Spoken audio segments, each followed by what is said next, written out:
வாய்ப்பை பயன்படுத்தி கொண்டால் மகுடம் சூட இன்றைக்கு கடவுள் உங்களுக்கு ஒரு வாய்ப்பை தருவார். சில நேரங்களில் நமக்கு கிடைக்கிற சில வாய்ப்புகளை தவறவிடக்கூடாது.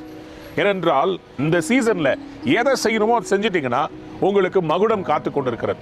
அன்பானவர்களே, சில நேரத்தில் பேர் ஒன்று, ஆனால் நம்ம செய்கிற காரியம் வேற மாதிரி இருக்கும். ஒரு மனிதனுக்கு பெயர் ஜெத்தேர். ஜெத்தேர்னா என்ன தெரியுங்களா? எக்ஸலன்ஸ், சர்ப்ளஸ்ன்னு அர்த்தம். இவர் யாருன்னா கிதியோனுடைய மகன். ஒரு பெரிய போர் வீரனுடைய மகன்கிட்ட 70 மகன்கள்ல இந்த மகன் மூத்தவன். இந்த மூத்த மகனை எதிரி படைகளை எல்லாம் பிடிச்சிட்டார் அப்பா. பிடிச்சிட்டு அந்த எதிரியா இருக்கிற ஜீபா ஜல்முனான்ற 2 பேரு அந்த எதிரி படைகளுடைய ராஜாக்களை அவர் சொல்றாரு தன் மகன் கிட்ட, பட்டயத்தை எடுத்து அவங்க 2 பேரையும் போட்டுரு அப்படின்றார்.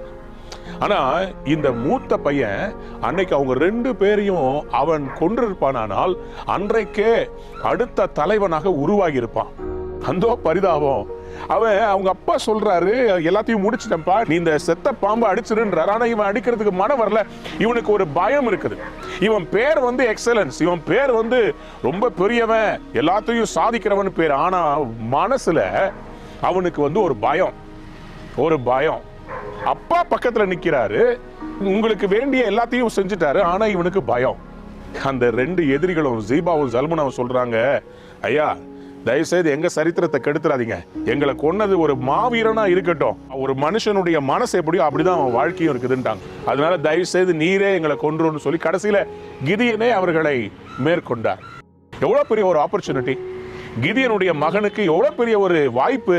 இன்னைக்கு அதே மாதிரிதான் நிறைய பேருக்கு அவங்க பெற்றோர் நல்ல வாய்ப்புகளை ஏற்படுத்தி கொடுக்குறாங்க. ஆனா இன்னைக்கு வாலிபர்கள் என்ன பண்றாங்க? நிறைய பேர் யூடியூப்ல உட்காந்து டைம் வேஸ்ட் பண்ணிட்டு இருக்காங்க, நெட்ஃபிளிக்ஸ்ல உட்காந்து டைம் வேஸ்ட் பண்ணிட்டு இருக்காங்க, ரீல்ஸ் பார்த்துக்கிட்டு இருக்காங்க, ட்ரோல் பார்த்துக்கிட்டு இருக்காங்க. ஆனா இன்னொரு பக்கம் பெரிய பெரிய சாதனைகளை, சுந்தர் பிச்சை, இன்னும் பலர் அவங்க சாதிச்சு கொண்டிருக்கிறாங்க. ஆனா சிலர் இன்னைக்கு என்ன பண்றாங்கன்னா தங்க வாழ்க்கைய வீணாக்கிட்டு இருக்கிறாங்க, தங்களுடைய பலத்தை வீணாக்கிட்டு இருக்கிறாங்க.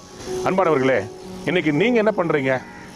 உங்களுடைய ஸ்ட்ரெங்த்தை வச்சு நீங்க நெக்ஸ்ட் லெவலுக்கு போறீங்களா? உங்க அப்பா அம்மா போட்டு கொடுத்த பேஸ்மெண்ட்டை வச்சு நீங்க வேற லெவலுக்கு போறீங்களா? இல்லாவிட்டால் உங்க வாழ்க்கையை வேஸ்ட் பண்ணிட்டு இருக்கீங்க. ஆப்பர்ச்சுனிட்டியை வேஸ்ட் பண்ணிட்டாருங்க இந்த ஜெத்தர்.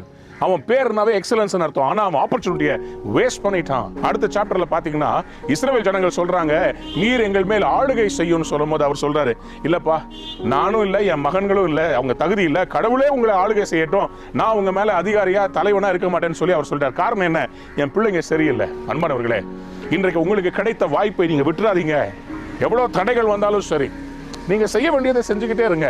நீங்க இன்னைக்கு ஜெயிக்கணும்னு சொன்னா சில ரிஸ்க் எடுக்கணும், சில காரியங்களை தைரியமாக இறங்கி செய்யணும். ஆண்டவர் சொல்றாரு, அப்பாவா உங்க பக்கத்துல நின்று சொல்றாரு, நான் பிசாசை ஜெயிச்சிட்டேன்ப்பா, உனக்கு இருக்கிற சேலஞ்சஸை பார்த்து நீ சோர்ந்து போயிடாத, உனக்கு ஒரு வாய்ப்பு இன்னைக்கு நான் தரேன், இன்னைக்கு நீ எழும்பி பிரகாசிக்கணும், இன்னைக்கு நான் உனக்கு வெற்றியை தரப்போறேன், நீங்க சோர்ந்து போகாதீங்க. உங்க பேலன் கடவுள்கிட்ட இருக்குது, அவர் உங்களை ஜெயிக்க வைக்க போகிறார். ஆகவே இன்றைக்கு உங்களை பார்த்து சொல்கிறார், என்னை விசுவாசிக்கிறவன் நான் செய்த கிரியைகளை தானும் செய்வான், இவைகளை பார்க்கிலும் பெரிய காரியங்களை செய்வான். நீங்க பெரிய காரியங்களை செய்ய போறீங்க. இந்த நாள் பெரிய காரியங்களை செய்ய வேண்டிய நாள். Get up and go win and conquer. God bless you. Have a wonderful day.